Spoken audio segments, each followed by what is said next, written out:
तो आदाब, नमस्कार, गुड इवनिंग, सत श्री अकाल। एक बार फिर आप तमाम लोगों का स्वागत है क्राइम तक की कहानी के इस एपिसोड में। उम्मीद है पूरी फैमिली अच्छी होगी, अपना ख्याल रख रही होगी। करीब महीने भर तक 2021 में, मुझे आज भी याद है, अक्टूबर का महीना, गांधी जयंती 2 अक्टूबर, और शाम खबर आई थी, एक ब्रेकिंग न्यूज़, कि मुंबई के एक क्रूज से करीब 19 लोगों को हिरासत में लिया गया था और उनमें से एक नाम था आर्यन खान, शाहरुख खान का बेटा। बाद में 8 लोगों को पकड़ा गया, बाकी को छोड़ दिया गया था और उन 8 के खिलाफ केस बने। हालांकि बाकी के 7 के बाप का क्या नाम है ये मैंने पहले भी कहा, कोई नहीं जानता होगा, लेकिन आर्यन खान के बाप का नाम शाहरुख खान, इसलिए सुर्खियों में, मीडिया में भी हम लोगों के लिए खबर थी, मसाला, तो वो चलता रहा। 25 दिन तक Aryan Khan narcotics control bureau की हिरासत में रहा या फिर जेल में रहा।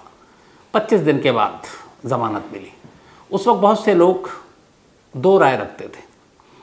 नारकोटिक्स कंट्रोल ब्यूरो के जोनल डायरेक्टर जो थे मुंबई के, समीर वानखेड़े, वो अचानक सुर्खियों में आ गए थे आर्यन खान की गिरफ्तारी के बाद। और बहुत सारे लोगों ने ये कहा, कमाल है, शाबाश, समीर वानखेड़े जैसे अफसर भी है जिसने बिना डर खौफ के इतने बड़े बाप के बेटे को गिरफ्तार किया। तो बड़ी तारीफ भी हुई। लेकिन जैसे जैसे वक्त बीता, 25 दिन हो गए, ज़मानत ही नहीं मिल रही है। फिर धीरे धीरे लोगों ने एक दूसरी राय कायम की कि 25 दिन ज़्यादा हो गए, इतना भी जेल में रखने का मतलब नहीं बनता है, इसको ज़मानत पे बाहर आ जाना चाहिए। तो उसी वक्त 2 राय बनी थी। फिर उसके बाद सारे केसेस आए, कहानी आई। वो पूरी कहानी आप लोगों को पता है क्योंकि मैंने बहुत डिटेल में कई एपिसोड में आपको कहानी सुनाई थी। तो 2021 अक्टूबर का महीना, अक्टूबर के एंड तक आर्यन खान वापस लौट आए अपने घर मन्नत। इस पूरे दौरान में कभी शाहरुख खान ने एक लाइन का भी स्टेटमेंट नहीं दिया आर्यन खान की गिरफ्तारी पर, ड्रग्स को लेकर या एनसीबी के बारे में। कुछ लोगों ने कोशिश की थी, तो शाहरुख खान के करीबियों के हिसाब से पता चला कि शाहरुख खान ने ये बोल रखा है कि वो इस बारे में कभी भी अपना मुंह नहीं खोलेंगे और कभी कुछ नहीं कहेंगे। अब इसके बाद जब ये सारी चीज़ें हुई, बाद में एनसीबी पर बहुत सारी उंगली उठी। आपको याद होगा, नवाब मलिक, महाराष्ट्र के एक मंत्री, उन्होंने समीर वानखेड़े, एनसीबी पर उंगली उठाई और कहा जानबूझकर गलत फंसाया, पैसे का मामला था। ये सारी चीज़ें चलती रही, उंगली उठी तो समीर वानखेड़े को हटा दिया गया नारकोटिक्स कंट्रोल ब्यूरो से, उनका ट्रांसफ़र हो गया। बट सारी चीज़ें चलती रही। अब अचानक अभी 1 हफ्ता पहले वो जो जिन है फिर से जाग उठा, बोतल से बाहर निकल आया आर्यन खान की गिरफ्तारी का। और उसके बाद वो केस जिसकी वजह से समीर वानखेड़े सुर्खियों में आए, उसी आर्यन केस में अब खुद समीर वानखेड़े के जेल जाने की नौबत आ गई है। और अगर मैं गलत नहीं हूँ, जिस तरीके से मुकदमा दर्ज हुआ है, तो अगले 2 दिन या 3 दिन या 4 दिन या उसके नेक्स्ट वीक समीर वानखेड़े को सीबीआई गिरफ्तार कर सकती है। अब क्यों, किसकी कंप्लेंट है, क्यों समीर वानखेड़े की गिरफ्तारी हो रही है? क्या आर्यन को जेल भेजने की सज़ा दी जा रही है, या सचमुच एनसीबी और समीर वानखेड़े ने एक बड़ी साजिश रची? समीर वानखेड़े इससे पहले सुर्खियों में तब आए थे जब सुशांत सिंह राजपूत की मौत हुई और उसके बाद एक ड्रग्स का, जब रिया चक्रवर्ती सामने आई तो एक ड्रग्स वाला एंगल आया, और उस वक्त भी बड़ी बड़ी एक्ट्रेस से पूछताछ हुई तो समीर वानखेड़े का नाम था। तो आज पूरी कहानी आपके सामने रखूंगा कि आखिर समीर वानखेड़े के ऊपर अब जेल जाने का ही खतरा क्यों मंडरा रहा है और कैसे ये मामला सीबीआई तक पहुंचा। मामला क्या है, सीबीआई ने एफआईआर क्यों लिखी, उस एफआईआर में समीर वानखेड़े पर क्या इल्ज़ाम है।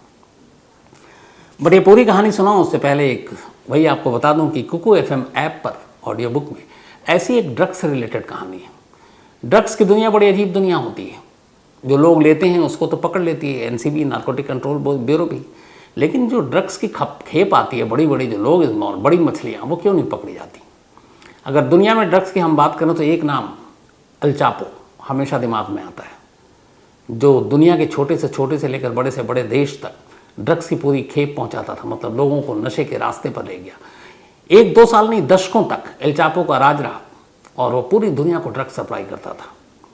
तो उसी एल चापो के ऊपर the story of drug world Chapo, the story of drug world Chapo Kuku FM app पर है और ऑडियो बुक में आप उसको सुन सकते हैं और बारीक से बारीक जानकारी इस ड्रग्स की दुनिया की, एल चापो की, आप यहाँ से हासिल कर सकते हैं। तो कुकू एफएम देश का बेस्ट ऑडियो शो प्लेटफॉर्म है।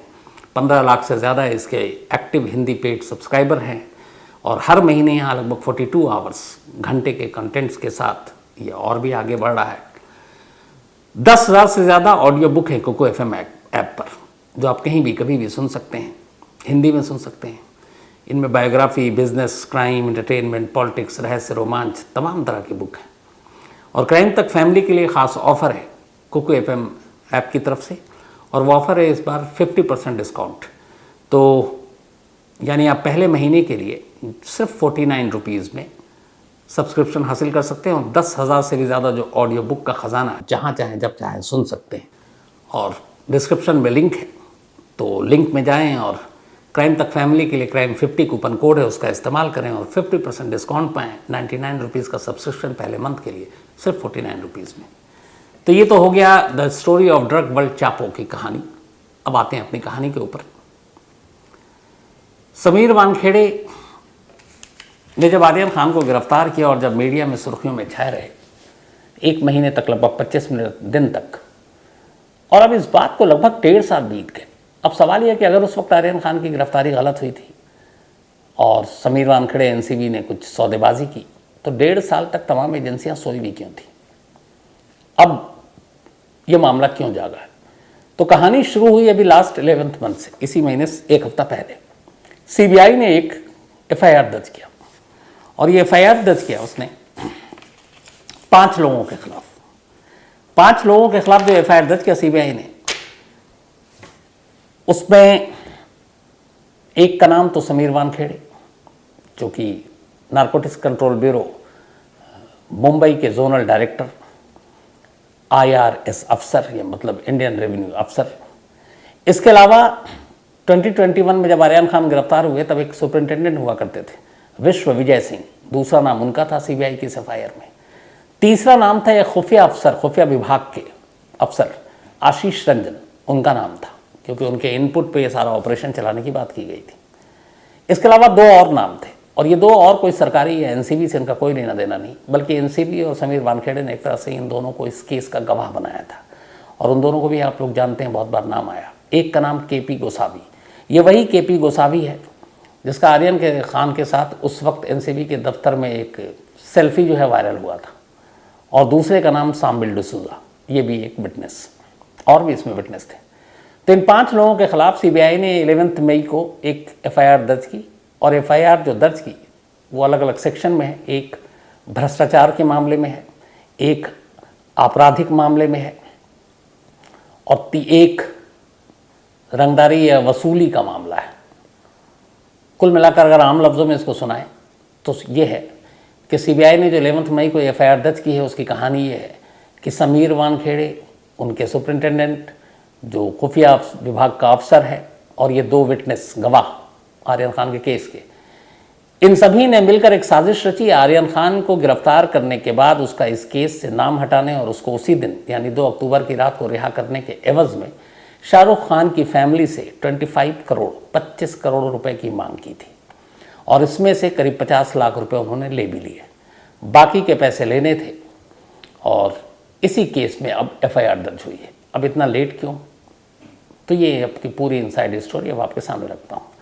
जब ये केस हुआ, शाहरुख खान ने शुरू से एक स्टैंड लिया। आपने कहीं भी किसी भी मीडिया प्लेटफॉर्म पर, सोशल मीडिया पर, आपने शाहरुख खान का स्टेटमेंट नहीं सुना होगा कि आर्यन खान की गिरफ्तारी पे क्या बोला। बहुत सारे ऐसी प्लेटफॉर्म आए, लेकिन शाहरुख खान ने कभी नहीं बोला, एक लाइन नहीं बोली।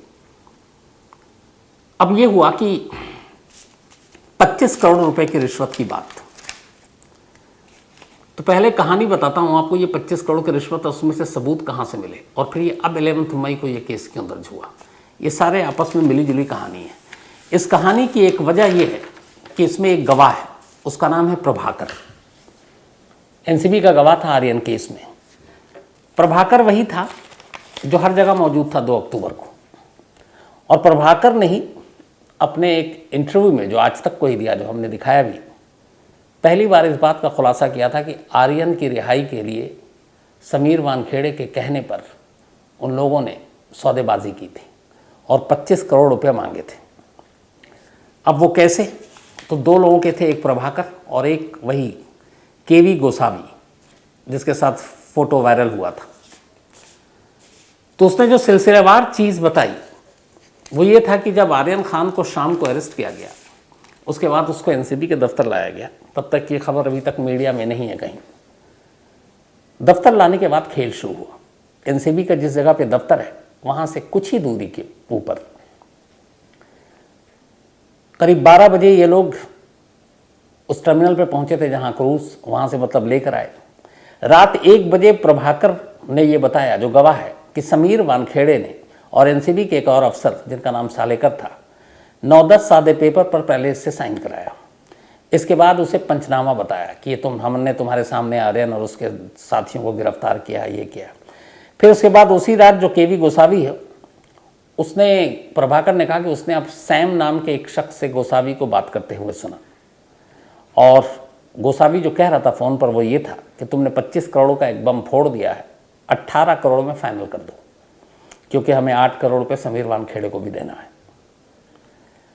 अब इसी के बाद ये सारी सौदेबाजी शुरू हुई। ये शुरुआत प्रभाकर के बयान से हुई। अब बयान के बाद जो आगे की कहानी है वो क्या हुआ, तो कहानी ये थी कि जब आर्यन खान को गिरफ्तार किया गया तो ये कहा गया कि अब केस एक बार दर्ज होगा तो फिर आर्यन को कोर्ट में पेश करना पड़ेगा। तो अभी कानूनी कवायद पूरी नहीं हुई है, अभी उसका नाम कहीं कागज़ पे नहीं लिखा गया। 2 विटनेस को पकड़ा जो एक तरह से आप कहें कि दलाली का काम करते हैं ऐसे केसेस में किसी को छुड़ाने पकड़ने। उसी में था एक केवी गोसावी जो अपनी ही गाड़ी में आर्यन खान को वहाँ से एनसीबी के दफ्तर लाया था। तो पूरा इल्ज़ाम ये है सीबीआई की एफआईआर में भी और ये उस वक्त की कि जब इसको ले आए आर्यन खान को तो फिर एक साजिश रची गई। एनसीबी और उस वक्त उसके बॉस समीर वानखेड़े, उन्होंने कहा आप शाहरुख खान के घर में फ़ोन करो और कहो कि ये 25 करोड़ रुपए दे दे तो उसके बेटे के ख़िलाफ़ कोई केस दर्ज नहीं करेंगे, इस केस में उसका नाम भी नहीं आएगा, उसका कोई मतलब उसकी कोई जगह नहीं होगी और वो आराम से अपना घर चले जाएगा, बाकी को हम पकड़ लेंगे। तो अब क्या किया जाए, तो केवी गोसावी को ये काम दिया गया। शाहरुख खान के एक मैनेजर हैं पूजा ददलानी, उनका नंबर, अब डायरेक्ट शाहरुख खान से तो बात हो नहीं सकती थी कि शायद वो बात भी ना करें इन लोगों को था, तो ये था कि मैनेजर को बताओ, मैनेजर परेशान हो गई। तो पूजा ददलानी को पहली बार इन्फॉर्मेशन दी गई। अब तक शाहरुख खान को भी ये पता नहीं था कि आर्यन खान जो गोवा जा रहा था उस रात क्रूज़ पे, वो एनसीबी की हिरासत में है। पूजा ददलानी को फ़ोन किया गया और पूजा ददलानी को केवी गोसावी ने कहा कि आर्यन खान को एनसीबी ने उठा लिया है, ड्रग्स के साथ उसके दोस्त भी हैं, अब आप देख लीजिए, बदनामी होगी, इतने बड़े बाप का बेटा है, जेल वेल जाए अच्छा नहीं होगा। तो फिर ददलानी ने पूछा कि क्या करें, तो उसने कहा ज़्यादा नहीं, सिर्फ 25 करोड़ रुपए आप दे दीजिए तो हम उसको इस केस से हटा देंगे, और वरना वो ड्रग्स के साथ पकड़ाया, ये भी डराया। अब पूजा ददलानी ने आगे जिससे भी बात की, फिर उसने कहा मैं आपको बताती हूँ। इसके बाद फिर पूजा ददलानी ने दोबारा फ़ोन किया, फिर ये हुआ कि चलो मिलते हैं जहाँ पैसे वैसे देने। तो उसी 2 और 3 अक्टूबर की रात 2021 में लोअर परेल मुंबई में एक जगह है जहाँ पर पूजा ददलानी अपनी मर्सिडीज़ कार में पहुँची, लोअर परेल एरिया में, और बाकायदा इसका सीसीटीवी फुटेज बाद में मुंबई पुलिस ने तफ्तीश की थी तो उसमें मिला भी था जब समीर वानखेड़े के ऊपर उंगलियां उठी। अब वहाँ वो पहुँची, केवी गोसावी वहीं था। केवी गोसावी और शाहरुख खान की मैनेजर पूजा ददलानी से मुलाकात होती है लोअर परेल में। नीले रंग की मर्सिडीज़ कार थी, वो उतरती हैं और इधर जो गोसावी था वो अपने इनोवा एसयूवी में वहाँ पे पहुँचा था। दोनों मिलते हैं, कुछ देर के लिए गोसावी जाकर मर्सिडीज़ में बैठता है और फिर थोड़ी देर के बाद निकल लेता है। फिर कुछ बातचीत होती है और एसयूवी अलग और पूजा ददलानी की कार अलग, और ये सारे सीसीटीवी कैमरे में है। तो इस बात की तस्दीक होती है कि 2 और 3 अक्टूबर की रात शाहरुख खान की मैनेजर लोअर परेल में आई थी और इस केस का गवाह जो आर्यन खान के उस सेल्फी की वजह से वायरल हुआ था वो उसमें मौजूद था। अब यहाँ तक बात हो गई। अब इसी के आगे की कहानी, जो 2 विटनेस, इसमें एनसीबी ने खुद अपने पैर पे कुल्हाड़ी भी मारी, अलग अलग लोगों को विटनेस बनाया, ऐसे केसेस में फंसाने के लिए बनाया भी जाता है। तो उसमें से एक प्रभाकर भी था। प्रभाकर जो है वो गोसावी का कभी बॉडीगार्ड रहा, तो उसे ये सारी बातें पता थी। तो ये उस रात ये बातचीत हुई पूजा ददलानी से कि देखो 25 करोड़ रुपए दे दीजिए, इसको हटा देंगे, और वो खुद एनसीबी का अफसर बन के बात कर रहा है गोसावी, जबकि उसको एनसीबी से कोई लेना देना नहीं। और वो जिस इनोवा एसयूवी में आया था उसमें बाकायदा पुलिस का स्टिकर लगा हुआ था। तो पूजा ददलानी को यकीन हो गया कि एनसीबी का है। कहते हैं कि 50 लाख रुपए पहली किस्त के तौर पर दे दिए गए, 50 लाख 25 करोड़ में से, लेकिन 25 करोड़ ज़्यादा थे। तो फिर सेटलमेंट ये हुआ कि 25 नहीं, चलो 18 करोड़ कर देते हैं। तो 18 करोड़ में आर्यन खान को बाइज्जत उस केस से निकाल दिया जाएगा और उसका कहीं नाम नहीं आएगा, उसकी कहीं गिरफ्तारी नहीं देखी जाएगी। 50 लाख मिल गए, बाकी के 18 करोड़ में बात आई। लेकिन फिर उसी दौरान में एक तो ये तस्वीर और बाकी चीज़ें मीडिया में आ गई और आर्यन खान ड्रग्स के साथ उसके दोस्त के पास जो ड्रग्स मिला वो क्रूज से गिरफ्तार, ब्रेकिंग न्यूज़ टीवी पे। अब इस दौरान में इधर 18 करोड़ वाली डील फाइनल नहीं हुई। शाहरुख खान की फैमिली ने इस बारे में कोई बात नहीं की और एक जो सोर्स है वो ये कहता है कि फैमिली का स्टैंड ये था कि हम कानूनी लड़ाई लड़ेंगे और कानूनी तौर पर आर्यन खान को जेल से निकालेंगे या बचाएंगे, रिश्वत नहीं देंगे। अब ये बात इधर एनसीबी तक पहुंच गई तो पैसे की डील जैसी ख़त्म हो गई, टूट गई। एनसीबी ने फिर चार्जेस फ्रेम किए और आर्यन खान के ऊपर तमाम वो चार्जेस लगाए। उसके बाद उसको कोर्ट में पेश किया, फिर एनसीबी की हिरासत ली। जब हिरासत ख़त्म हुआ तो फिर उसको जेल जाना पड़ा, ऑर्थर रोड जेल में रहा और बेल नहीं मिली। 25 दिन तक वो हिरासत और जेल में रहा, उसके बाद रिहाई हुई। लेकिन इस पूरे दौरान में शाहरुख खान की फैमिली ने यह तय कर लिया था कि वो कानूनी लड़ाई लड़ेंगे, कानूनी तरीके से उसकी ज़मानत कराएंगे और कानूनी तरीके से ये आगे अदालत में फेस करेंगे, बट पैसे नहीं देंगे। अब ये सारी चीज़ें एक तरफ कहानी हो गई। एनसीबी ने चार्जशीट वार्जशीट दाखिल कर दी। ज़मानत के बाद खैर फिर जो चार्जशीट दाखिल हुई उसमें इसको क्लीन चिट दे दी गई थी आर्यन खान को, क्योंकि उसके पास से ना ड्रग्स मिला और ना ही उसका कोई ब्लड टेस्ट हुआ था कि ये ड्रग्स उसने लिया है, वो कैसे पता चलता।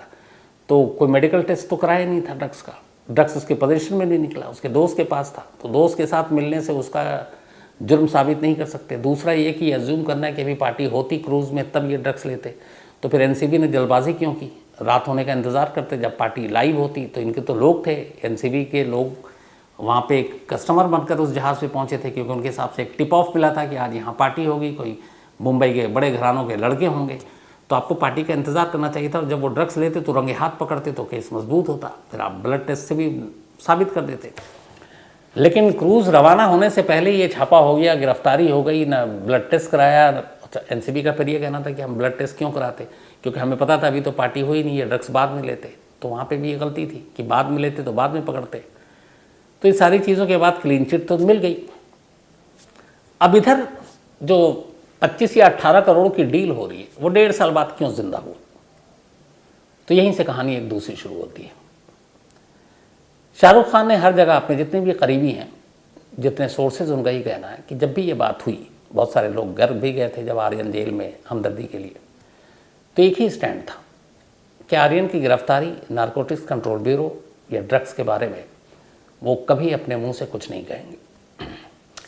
लेकिन हुआ ये कि जो 2 और 3 अक्टूबर की रात को ये सौदेबाजी चल रही थी कि आर्यन का नाम हटा देंगे, 25 या 18 करोड़ आप दे दीजिए, पूजा ददलानी इन्वॉल्व उसमें मैनेजर, और इधर गोसावी या नारकोटिक कंट्रोल ब्यूरो की तरफ से, ये मोबाइल में रिकॉर्ड हो गया।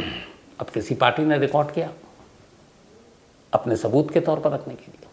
अब वो बातचीत रिकॉर्ड है, वो बातचीत अभी मीडिया में नहीं है, लेकिन जिन लोगों ने सुना है उसकी पूरी जो लब्बो-लुआब वो ये है कि 25 नहीं तो 18 करोड़ 50 इसमें और इसका नाम नहीं आएगा, ये सारी बात हो रही है।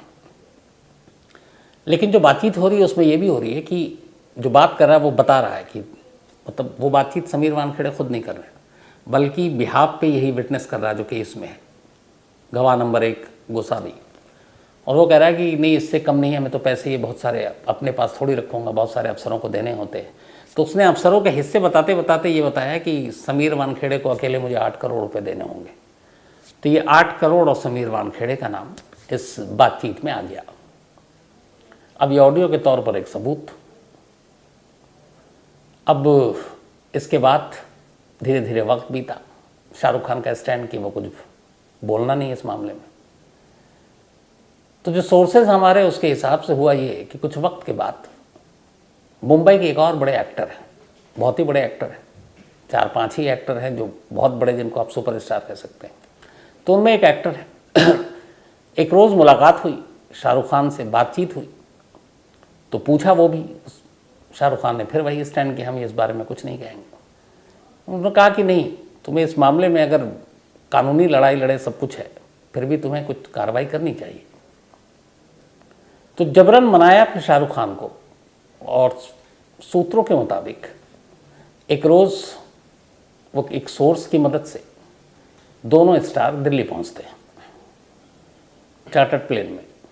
और दिल्ली आने के बाद दिल्ली की एक बहुत ही बड़ी हस्ती से दोनों की मुलाकात होती है, एक ऐसी हस्ती जिसका हुक्म कोई भी सरकारी एजेंसी ठुकरा नहीं सकती।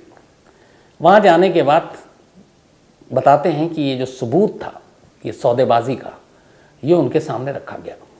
जब सबूत रखा गया तो जिससे मिलने आए थे उन्होंने फ़ौरन एक बहुत ही काबिल और सीनियर अफसर को बुलाया और कहा कि आप देखो, इसको इन्वेस्टिगेट करो और इसको जांच करो, और इसमें ज़रा भी गड़बड़ है तो जो भी अफसर है उसके खिलाफ एक्शन। ये बुनियाद वहीं पड़ी। उसके बाद उस अफसर ने इस मामले में अपनी जांच शुरू की। समीर वानखेड़े को तब तक ट्रांसफ़र कर दिया गया था, जांच चलती रही। इधर अब समीर वानखेड़े चेन्नई में एक नारकोटिक कंट्रोल ब्यूरो में ही के स्कूल या कॉलेज में पढ़ा रहे हैं वो। तो जांच चलती रही, पूछताछ होती रही, और आखिरकार 11 मई को सीबीआई को ये यकीन हो गया कि ये जो सबूत है, ये जो सौदेबाजी की बातचीत की, ये सही है, और इसीलिए अब एफआईआर दर्ज करनी पड़ेगी। और उसी सबूत के आधार पर सौदेबाजी के फिर सीबीआई ने 11 मई को केस दर्ज किया। सीधे केस ये कि समीर वानखेड़े ने 2 और 3 अक्टूबर की रात आर्यन खान को इस केस से बाहर निकालने के लिए, उसका नाम न शामिल करने के लिए, उसे रिहा करने के लिए शाहरुख खान की फैमिली से 25 करोड़ रुपए की मांग की थी। ये एफआईआर में लिखा हुआ है, ये मेरी लाइन नहीं है। और उसके बाद बाकायदा समीर वानखेड़े के घर पर सीबीआई का छापा पड़ा, उनके कंप्यूटर, बाकी सारी चीज़ें सीबीआई उठा कर ले गई है। विदेशी दौरे के बारे में अब जांच हो रही है कि उस वक्त विदेशी दौरा भी मालदीव और कहाँ गए, तो उसके खर्चा कैसे आया। ये भी था कि उन्होंने अपने डिपार्टमेंट से इसकी परमिशन नहीं ली थी, तो उन खर्चों का हिसाब सीबीआई का कहना है कि सही वानखेड़े दे नहीं रहे। और अब सीबीआई ने उनसे और पूछताछ के लिए 15 मई यानी कि कल के दिन बुलाया था कि आप आइए और आपसे आप पूछताछ करनी है, पर समीर वानखेड़े गए नहीं। उन्होंने थर्सडे का टाइम मांगा, यानी कि 18 मई, परसों। तो अब परसों समीर वानखेड़े को सीबीआई के सामने पेश होना है। इस दौरान में जो सोर्सेज हैं मेरे, उनका यही कहना है कि जितने भी समीर वानखेड़े जो भी बड़े अफसर हैं, जहाँ से मदद की गुहार लगाई, हर एक ने इनकार कर दिया, क्योंकि मामला सीधे दिल्ली से जुड़ा हुआ है। और अब बहुत मुमकिन है कि इस एफआईआर के बाद उसी आर्यन के केस में, जिसमें समीर वानखेड़े ने आर्यन को गिरफ्तार किया था, समीर वानखेड़े गिरफ्तार हो जाए। कोई हैरत की बात नहीं कि परसों पेशी उसी दौरान गिरफ्तार कर लिया जाए या उसके अगले दिन, लेकिन ज़्यादा चांसेस यही है कि इस केस में जो सीबीआई ने दर्ज किया है, भ्रष्टाचार, जबरन वसूली और आपराधिक साजिश रचने, इसमें समीर वानखेड़े और जो बाकी के लोगों के नाम हैं, इनकी गिरफ्तारी लगभग तय मानी जा रही है। तो ये थी पूरी कहानी। समीर वानखेड़े की 1.5 साल बाद वो चीज़ें फिर से अब एक ज़िंदा हो गई हैं, ताज़ा हो गई हैं। अब आगे क्या क्या होता है वो इसमें जो अपडेट होगा आपको देता रहूँगा। तो फिलहाल कहानी में इतना ही, लेकिन कहानी ख़त्म करूँ उससे पहले वही अपना सिलसिला आज 2-3 दिन से बंद था क्योंकि बाहर था। आज खेताराम सांडेला जी का जन्मदिन है, तो हैप्पी बर्थडे खेताराम जी, आपका नाम बहुत प्यारा है और ये चूरू से हैं। इसके अलावा प्रिया का भी आज बर्थडे है, पर बिलेटेड हैप्पी बर्थडे इनका आज नहीं था, तो हैप्पी बर्थडे प्रिया। और देवेंद्र पांडे ने भेजा है। सुमन, इनका भी जन्मदिन है, तो हैप्पी बर्थडे सुमन जी। और संदीप महिला ने भेजा है। विष्णु कुमार मीना का भी बर्थडे है आज, तो हैप्पी बर्थडे विष्णु कुमार मीना जी। ये विकास, रवि कुमार और प्रियांशु ने भेजा है। सईदा सानिया सलमान, इनका भी आज बर्थडे है, तो हैप्पी बर्थडे सानिया। और ये सैयद सलमान की बिटिया हैं। प्रमार अतुल गुजरात से, इनका भी आज जन्मदिन है, हैप्पी बर्थडे प्रमार जी। साथ ही भूमिका और तरुण पटेल की एनिवर्सरी, आप दोनों को बहुत बहुत बधाई, ये कैलाश ने भेजा है। इसके अलावा एक हमारे क्राइम तक फैमिली मेम्बर हैं, नेपाल से हैं, इन्होंने कहा मेरा नाम न लें, लेकिन आपका मेल पढ़ा मैंने। दिल से शुक्रिया आपके इस प्यार मोहब्बत के लिए, और आप हमेशा अच्छे रहें। साथ ही शुभम कुंवर, थैंक यू सो मच आपका। नीना कुमारी जम्मू से हैं, कहानी की फरमाइश की है। अंशु मेहरा है और कुलभूषण जाधव जो पाकिस्तान की जेल में बंद, उनका अपडेट पूछ रहे हैं। तो अभी तक इंटरनेशनल कोर्ट ऑफ जस्टिस में इसमें कुछ अपडेट हुआ नहीं है और वो पाकिस्तान के जेल में ही है। रिहाई की अभी कोई उम्मीद नज़र नहीं आ रही है, कोई बातचीत हो नहीं रही इस पर। Mahesh Gosavi, thank you so much आपका। इसके अलावा रोमिन पटेल, थैंक यू आपका भी। पूनम जैन, बहुत बहुत मुबारक पूनम जी, ये हमारी क्राइम तक फैमिली की पुरानी मेंबर हैं और अभी अभी नानी बनी हैं, तो पूरी क्राइम तक फैमिली की तरफ से आपको बहुत बहुत बधाई, ऊपर वाला उसे लंबी उम्र दे, सेहत दे। इसके अलावा पर फजल कबीर पाकिस्तान से हैं ये, थैंक यू सो मच फजल साहब आपके इस मेल के लिए, आपके प्यार के लिए और कहानी सुनने के लिए। साथ ही Akash Dwivedi, thank you so much आपका भी आकाश। पवन वर्मा, थैंक यू आपका भी। और चलते चलते कहानी ख़त्म करो उससे पहले वही आपको एक बार फिर याद दिला दूँ, कुको FM ऐप पर क्राइम तक फैमिली के लिए डिस्क्रिप्शन में लिंक है, क्राइम 50 कूपन कोड है, उसका इस्तेमाल करें और 99 रुपीज़ का सब्सक्रिप्शन पहले मंथ के लिए सिर्फ 49 रुपीज़ में हासिल करें।